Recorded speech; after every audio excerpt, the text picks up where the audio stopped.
Hi everyone, in this video I'm going to go through the major highlights of the syllabus. So you'll want to make sure that you watch this video before you take the syllabus quiz. Here at the top of this syllabus you'll see a photo of the Palace of the Governors, which was the seat of government of New Mexico for most of its history. And below that, we've got some basic information about this course. This course is what's called a remote arranged or asynchronous online course, which means that there are due dates. There's a regular schedule throughout the semester, but that there are not regularly scheduled meeting times that you have to attend. Below that information on the course, you'll see my contact information. Again, my name is Dr. Scott Kamen. My office is in 107 of the Arts and Science Building, and I am holding office hours this semester from 1:30 to 3:30 on Mondays and Wednesdays. I also can meet with you at other times if Mondays and Wednesdays during that block don't work for you. And when I'm holding office hours, I'm holding them in person in my office and also simultaneously on Zoom. So you can feel free to either stop by my office or to attend office hours via Zoom. There's the link below here for joining office hours via Zoom. You'll need to have Zoom installed on your computer along with a webcam and microphone. You can use that link, and the passcode to join office hours is just office and then HRS, all one word for office hours. And that link to join office hours via Zoom, that's also available on our Blackboard course site as well. A little bit further in the next page of the syllabus, you'll see my office phone number, but I will warn you that I'm not in my office very much other than when I have office hours. So the best way to get a hold of me is probably going to be via email. My email address is skamen@unm.edu, and it's really important that when you're emailing me that you use your University of New Mexico email account. If you use a personal email account, Gmail, Yahoo, Hotmail, if people still use that. If you use a personal email account, there's always a good chance that your email will end up in my spam folder and I won't see it. So if you want to make sure that I receive your email, make sure to use your UNM email address. I don't use the Blackboard Messenger system, so if you send me a message with that, I'm not going to see it. So again, the best way to get a hold of me is definitely going to be via email. Below my contact information, you'll see a very brief description of this course, which makes it clear that we're going to be studying a really broad swath of history in this course. We're going to be looking at the history of New Mexico from prior to the arrival of Christopher Columbus up until pretty close to the present day. So this is a long period, over 500 years of history that we're going to be looking at over the course of this semester. And below the course description, you'll see a list of course student learning outcomes and essential skills that we're going to be developing in this course. And when you look at our course on Blackboard in the weekly folders, you'll see that there is an outline of the different student learning outcomes that we're going to be focusing on with the different assignments that we have for that particular week. And when you look at the student learning outcomes, and also especially these essential skills that we're going to be developing in this course, you'll see that a really important part of this course is going to be developing these skills rather than memorizing information. And that's because I'm certainly aware that most of my students are probably not going to go into jobs that deal directly with the study of history, but a lot of the essential skills, from critical thinking to writing to information and digital literacy, those kinds of skills can really benefit you in just about any kind of career you might pursue. So while it's pretty unlikely you will have a job interview and someone will ask you, who the governor of New Mexico was in 1742, some of these skills that we're going to be working on can really benefit you in many different types of careers. Below the information on student learning outcomes and the skills that we're going to be working on, you'll see information on our 2 required texts.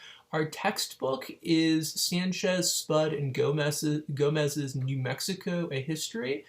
You can see a picture of the cover of the textbook here. That textbook should be available at the UNM Valencia bookstore.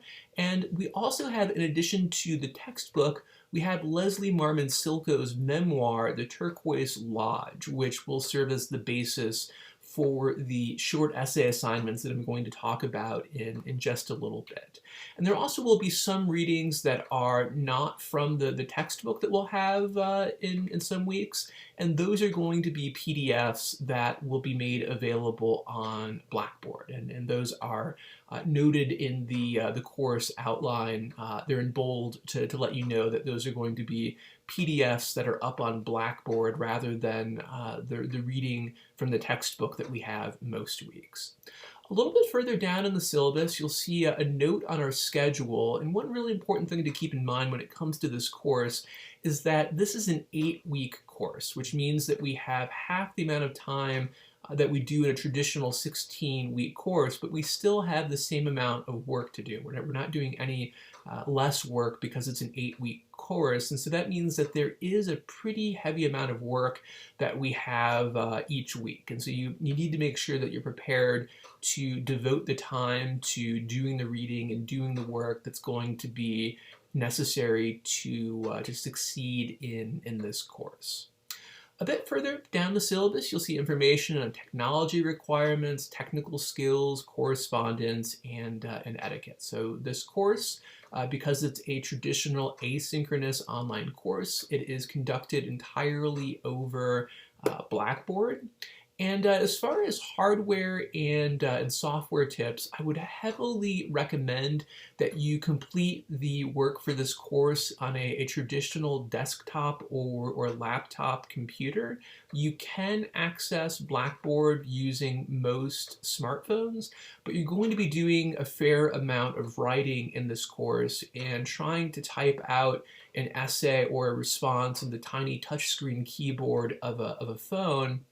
That's really not going to work very well for you. So I really recommend that you use a traditional computer for this course. If you don't have access to a computer at home, there are laptops that are available for students to check out for extended periods of time from the library. There also are computers available on campus for students. And so if you have any questions about getting access to a computer, please let me know, and I can steer you in the right direction to get access to a computer to check out. A little bit further down, we have information on communication etiquette, and this deals primarily with emails that you might send me at some point during the semester. And when you do send me an email, it's important to use some kind of a professional address. You can write Dear Dr. Kamen.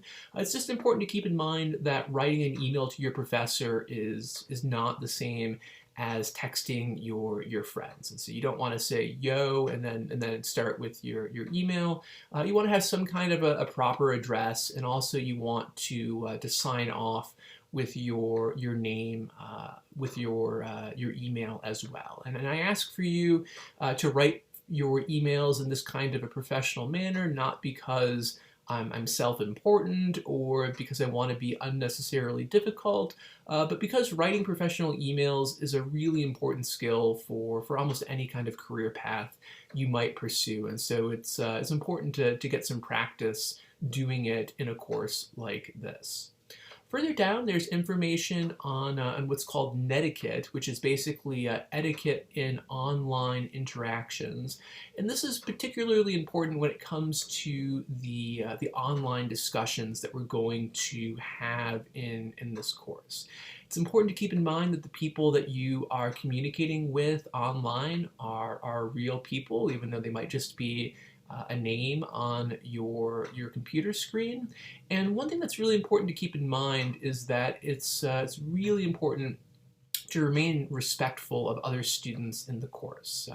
Students are going to disagree with each other when it comes to these online discussions. That's fantastic. It'd be really boring if everyone agreed with each other on everything.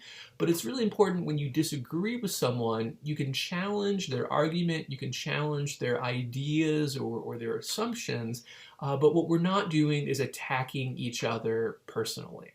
So if there are problems with that, which I certainly don't expect that we will have problems. I hope that we won't have problems in that area, but if there are, then I'll deal with those accordingly. But just keep in mind that you're dealing with real people on the other end, and that it's important to treat them with respect. The next part of the syllabus deals with our course requirements. So this is all of the work that you're going to be doing over the course of our 8-week semester to determine your grade at the end of the semester. When it comes to the work that we have, you can think about it in terms of the smaller items that we have on a regular basis, and then the you could call big ticket items that are the bigger projects that are worth more points and that you're only doing a few of or a couple of over the course of the semester. So when it comes to these weekly assignments, each week there'll be 5 assignments based on that week's reading that you need to complete. And the way the schedule for this course works is that each week the assignments will open at the start of Tuesday at 12 a.m. on Tuesday, and they're going to be due by the end of the day, 11:59 p.m. the following Monday. And your 2 lowest scores in each of these categories of assignments will be dropped when your final grade is calculated. So if you don't do 2 of them, if you do particularly poorly on 2 of them, whatever your 2 lowest scores are in each of these categories, that's going to be dropped from your final grade. When it comes to the types of weekly assignments that you're going to have, you'll have reading quizzes, reading responses, and online discussions. And for the reading quizzes, you're going to have a series of multiple choice or true or false questions that will address the reading for that week. Each one of these reading quizzes will tell you what part of the textbook or what reading it's addressing, so make sure that you look at that so that you can make sure that you're doing the required reading before you start the reading quiz. And it is really important that you complete all of the assigned reading before you start the quiz. You've got half an hour for each reading quiz, which should be more than enough time if you've done the reading beforehand. You're only answering 5 multiple choice questions, but if you haven't done the reading before you start the quiz and you're hunting and pecking around the chapter for information while you're taking the quiz,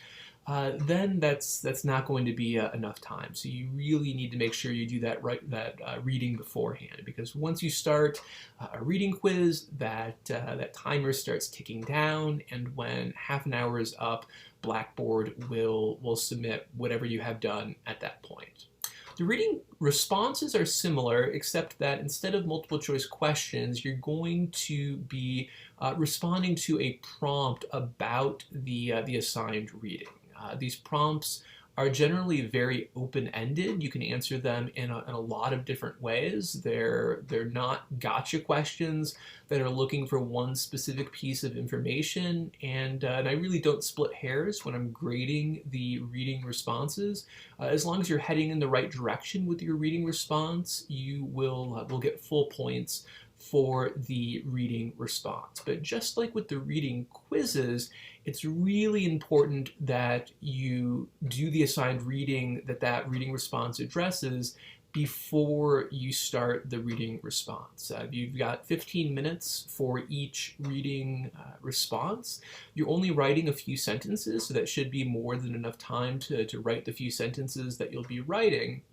But like with the reading quizzes, it's going to be really difficult if you haven't done the reading beforehand. If you are hunting and pecking through the chapter or the assigned reading, trying to find information and trying to write your response in that 15 minutes, it's probably not going to be enough time. So it's really important that you do that assigned reading before you start the reading response. The third type of weekly assignment that we have are the online discussions, and this is what I mentioned when I talked about netiquette. And for the online discussions, each week you're going to have some kind of new material. This might be a clip from a documentary, it might be a segment from a podcast, it might be a short text. Whatever it is, you need to either watch it, listen to it, or read it, and then you'll need to respond to a few prompts that you'll have that address that material. And this is where the one exception to the due date of the end of the day on Monday comes into play. While all of the other weekly assignments each week, they open on Tuesday and they're due the following Monday by the end of the day. The online discussion, it also opens up on Tuesday along with all of the other assignments, but you need to make sure that you make your first post in the online discussion by the end of the day on Friday each week. And that's because you also need to respond to at least one other student's post.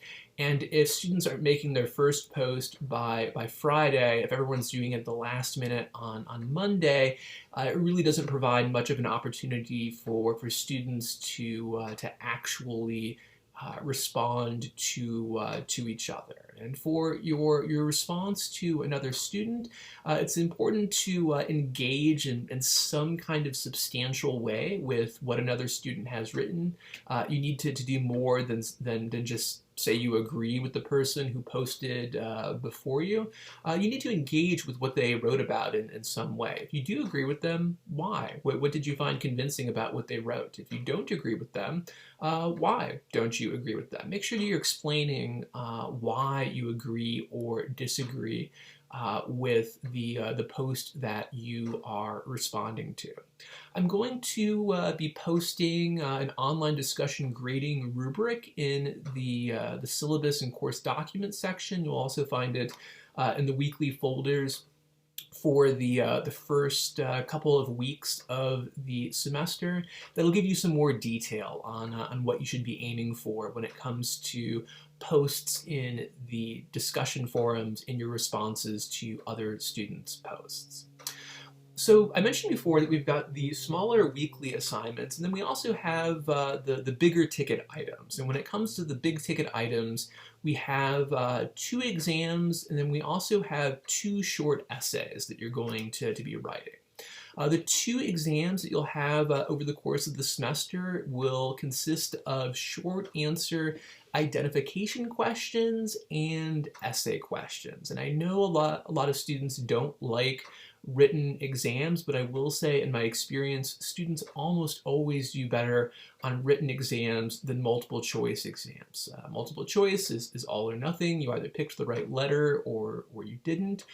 With a written response, even if your response is maybe not quite perfect, if you're heading in the right direction, I can give you points for that, or even most of the points for that. So even if it doesn't seem like it, there really are some benefits to written exams. And these exams are not cumulative, so that means that the first exam will cover the material from the first half of the semester. The second exam will cover material from the second half of the semester. It won't cover material from the entire semester combined.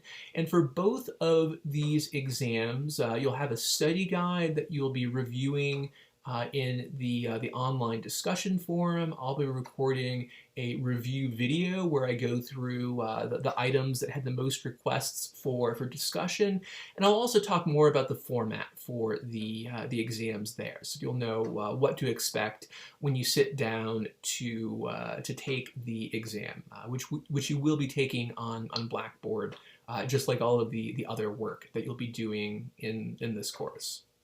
The other big ticket item that I mentioned are the two 5-paragraph short essays that you'll be writing. And these essays are going to respond to prompts that address Leslie Marmon Silko's memoir, The Turquoise Ledge. And I'm going to post a video where I go into a lot more detail about what you're trying to do with these short essays. So if these essays, if this assignment still seems really vague and murky to you after watching this video on the syllabus, that's perfectly okay. There's going to be a lot more discussion of the essay assignment. There are going to be various handouts that you'll be working with that will hopefully give you a lot better idea of what you're trying to do with these essays. But just very briefly, what you're doing is you're writing a 5-paragraph essay that's going to have a clear thesis statement, or what is sometimes called the argument or primary argument of an essay. And that argument is going to respond to the prompt that you choose, and it needs to draw on both the memoir that you're reading and also another one of our assigned texts. So that could be the textbook, it could be another assigned text that we have in this course. You're going to be using material from multiple sources to develop an argument that responds to one of these questions that you choose. And like I said, we're going to be talking a whole lot more about the short essays in the weeks to come. As far as the due dates for these short essays that you want to keep on your radar, the final draft of the first short essay is going to be due April 25th, and then the second short essay is due by the end of the day on May 13th. And you may have noticed that I said final draft for the first short essay, and that's because you're going to be submitting a rough draft and a self-review of your essay for the first short essay assignment. And those are really for your own benefit. The amount of points at stake for the rough draft and the self-review are not tremendous in terms of the total number of points in the course, but they are really important for getting you to work on the first short essay assignment well before your final draft is due. And then the self-review that you're going to be doing, which will be a series of questions that will ask you about what your essay is doing successfully, or maybe what your essay isn't doing successfully, and you need to change or improve or work on for your final draft. That's going to be due, both of those, the rough draft and the self-review, they're going to be due by the end of the day on April 11th. And so that is really quite early on in the semester. If you look at our schedule in this course, April 11th is the end of the third week of our short 8-week semester. And so what that means is that you really want to start reading the Leslie Marmon Silko memoir as soon as possible, because you'll need to read the first half of the assigned reading from that memoir for the first short essay. And since you are turning in that rough draft of the first short essay in the third week of the semester, you really need to hit the ground running and start working on reading that and thinking about and working on your rough draft of your short essay as soon as possible. But like I said, we will talk more about that, and I will be posting a video that provides a lot more information on the short essay assignments. In addition to all of the work that you're doing, there also are going to be video lectures that I'll post. So I'll be posting short video lectures that highlight some of the important points of the chapters that we're reading from the textbook. But it's really important to keep in mind, and I think you'll see this as soon as you watch the first one, that watching these videos definitely does not take the place of doing the assigned reading. These videos are only a few minutes long, and they're really intended to help you focus your reading and focus on what's most important when you're reading the chapter in the textbook. There's not going to be much in the way of details or a lot of material in those short videos. So they're definitely not going to take the place of reading, but they really can help you read more effectively. Like I mentioned before, I also will be posting review video lectures for the exams, and you'll find those in the weekly folders that include exams. And so you'll want to make sure that you watch those review lectures before you take the exams.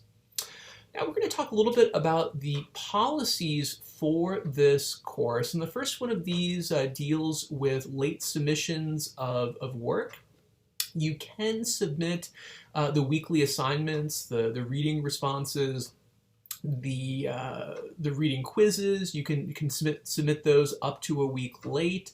The online weekly discussion, you cannot do those after the due date because the whole point of those is for students to converse with each other in a timely fashion. So if students are posting long after the discussion's over, that's not really possible. But when it comes to reading responses and reading quizzes, you can submit them up to a week late. You will lose half the points available for those assignments, but that's certainly better than getting no points at all for those assignments.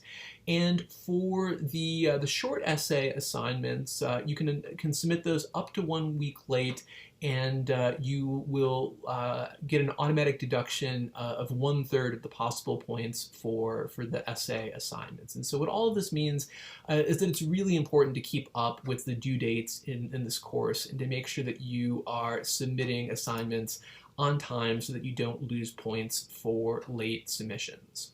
When it comes to the exams, you can only make up the exam after the due date if you have some kind of an official excuse. That could be a medical problem, funeral, any of the normal official excuses. Let me know, and I can let you make up the exam. If you know you're not going to be able to take an exam for some kind of an officially excusable reason before the exam, let me know that as soon as possible. It's a lot easier to make alternative arrangements before the exam than it is after the exam. The next part of the policies section here deals with assigned readings, and this just stresses that it's incredibly important to keep up with the assigned readings that we have in this course, and that you should complete the assigned reading that we have for a reading quiz or a reading response before you take that reading quiz or reading response. So I'm going to scroll down to the course schedule to just give you a look at what the list of assigned readings looks like. And you'll see that for each week, we have the assigned readings listed. Most weeks it's going to be a couple of chapters from our textbook. And then when you look at the individual assignments that we have for that week, whether it's a reading quiz or a reading response, it's going to tell you which part of that assigned reading for the week it's going to address. So for example, next week, you'll have a reading quiz and reading response that address chapter 4 of the textbook, and then you'll have another one, another reading response and another reading quiz that address chapter 5. So the directions for those reading responses and reading quizzes are really helpful for letting you know what reading you need to do beforehand. The next part of the policies here deals with attendance and drops. In an online course, we don't have regular attendance because you're not attending a course like you would in a face-to-face course, but logging in and completing your work takes the place of attendance, so it's important to make sure that you are regularly logging into the course to see if there are announcements that I've made, that you're checking your email to see if there are emails that I have sent out regarding course announcements. And when it comes to drops, one thing that's really important to keep in mind is that I don't initiate drops of students. That's for a variety of reasons. Sometimes students can get into a lot of trouble if they're dropped from a course in terms of financial aid or their immigration status in the country. And since I don't know what my students' particular circumstances are, I don't initiate drops. And so what that means is that if you decide that either you don't want to take this course or you haven't been doing your work and you've got no feasible prospect of passing the course, it's your responsibility to go ahead and drop the course. You shouldn't expect that I'm going to drop you just because you haven't been doing your work. I'll be happy to advise you on your prospects of passing the course if you're unsure, but like I said, I'm not going to initiate a drop just because a student hasn't been doing their work. The next section here deals with academic integrity, and this is a really big deal. This deals with cheating and plagiarism and other forms of academic dishonesty. You've all been in school for a long time at this point, so you know what cheating and academic dishonesty look like. In a course like this, the most common form of academic dishonesty tends to be with plagiarism of the essays. And I will say that when it comes to plagiarism, it's a lot easier to catch than you might think. If you plagiarize something, if you find something on the internet and try to pass it off as your own writing, I will catch it. You'll get a 0 for that assignment. You won't have an opportunity to make the assignment up, and there can be more serious disciplinary consequences beyond that. So it's really important that you do your own work and that you do your own writing, particularly for the essay assignments. And I find that students engage in plagiarism most often because they've put off doing the work. It's the night before the essay is due, or it's the night the essay is due. They don't have the time to write a solid essay themselves, so they try to find something on the internet to pass off as their own work. Hopefully you don't find yourself in that situation, and the best way to do that is to start working on your essay assignments sooner rather than later. But if you do find yourself in that situation where you don't have enough time to write the best essay you could write, I would much rather have you write your own essay, even if it's not the best you can do, even if it's not particularly good. I would much rather have you do that than go out and find something on the internet that you try to pass off as your own writing, because then I have to give you a 0 for that, and like I said, there can be more serious consequences beyond that. So please keep in mind the importance of doing your own work and your own writing in this course. The next part of the syllabus here lays out our grading system, and unlike some other courses, in this course all points are treated equally. They are not weighted differently for different categories. When I calculate your grade at the end of the semester, all I do is add up the total number of points that you've earned. I divide that by the total possible number of points in the course, which is 720, and then I get your percentage, which corresponds to a letter grade according to this grading scale that we have. When you look at the grading system here, you'll notice that we've got 14 quizzes, 14 reading responses, and 6 online discussions that go into your final grade. You'll actually be doing 16 weekly quizzes, 16 reading responses, and 16 online discussion assignments. The reason why only 14 of the quizzes and responses and 6 of the discussions go into your final grade is that, like I mentioned before, your 2 lowest scores in each of those categories, they're going to be dropped from your final grade at the end of the semester.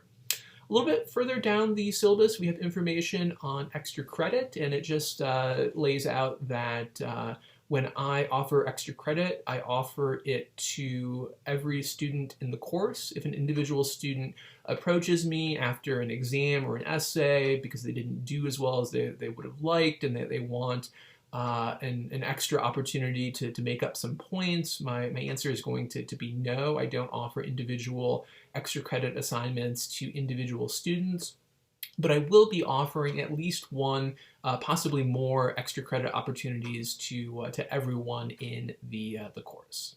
The next section here deals with students with disabilities. If you have a documented disability, the Equal Access Services Office should be providing me with a letter outlining your needed accommodations, and I will make sure that you have those accommodations. If you have disabilities that have not been documented, you need to reach out to the Equal Access Services Office, and they have a process that you'll go through to get those disabilities documented, and then they'll get in touch with me so that we can make sure that you have the accommodations that you need. Lastly, I'm just going to go through some important dates that you want to keep on your radar from the course schedule, some of the big ticket items and other dates that you want to keep in mind. And the first one of those dates, which I had mentioned before, is the due date for the rough draft of the first short essay and the self-review of that rough draft. That's going to be due by the end of the third week of the semester, by the end of the day on April 11th. So it's just important to make sure that you start reading the memoir and working on that short essay sooner rather than later. Then we have our first exam. It's going to be due by the end of the day on April 18th. The week following that, the final draft of your first short essay is going to be due. It's going to be due by the end of the day on April 25th. Our second short essay is going to be due by the end of the day on May 9th. And then the second exam is going to be during finals week, even though it's not a comprehensive final exam, and it's going to be due by the end of the day on May 13th. In the meantime, if you have any questions about anything on this syllabus or anything else having to do with this course, please feel free to let me know. I wish you all of the best of luck getting started this semester, and I'm looking forward to getting to know all of you.